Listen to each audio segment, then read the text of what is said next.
ایک بہت امیر شخص تھا۔ اللہ کا دیا ہوا اس کے پاس سب کچھ تھا، لیکن اس کی اولاد نہیں تھی۔ ایک دن اس نے سوچا کہ زندگی کب ختم ہو جائے پتہ نہیں، کیوں نہ اپنی دولت تقسیم کر دوں جو میرے لیے اجر و ثواب کا باعث بن جائے۔ اس نے اپنے تمام ملازم ایک کمرے میں جمع کر لیے اور ان کے سامنے میز پر ایک طرف قرآن مجید اور دوسری طرف کافی زیادہ پیسے رکھ دیے، اور سب سے پہلے اپنے منشی سے کہا کہ دونوں میں سے ایک چیز کا انتخاب کر لو۔ منشی کے دل میں لالچ تو پہلے ہی تھا۔ اتنے پیسے دیکھ کر اس کے منہ سے رال ٹپک آئی اور کہنے لگا، صاحب جی، بے شک قرآن مجید سے افضل کچھ نہیں ہے، لیکن میں نے ساری زندگی آپ کا کاروبار بڑھانے اور اسے سنبھالنے میں لگا دی۔ اب اگر آخری زندگی میں کچھ پیسے مل جائیں تو اپنی اولاد کو کاروبار شروع کروا دوں گا۔ یہ کہہ کر اس نے اپنے حصے کے پیسے اٹھا لیے اور باورچی کی باری آئی۔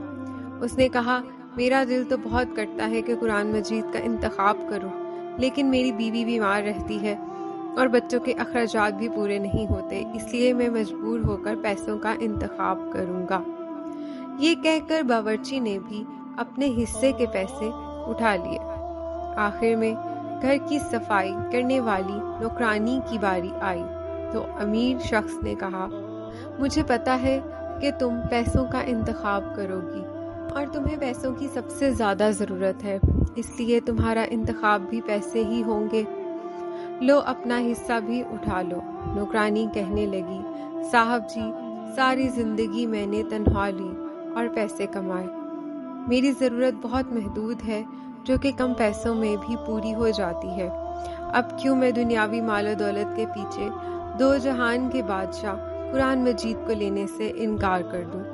یہ کہہ کر اس نے قرآن مجید اٹھا کر چوم لیا اور کھولا تو اس میں 2 پیکٹ بھی نکلے۔ نوکرانی نے جب وہ پیکٹ کھولے تو ان میں اسے اتنے زیادہ پیسے نکلے کہ جو کہ باقی دونوں کے پیسوں سے بہت زیادہ تھے۔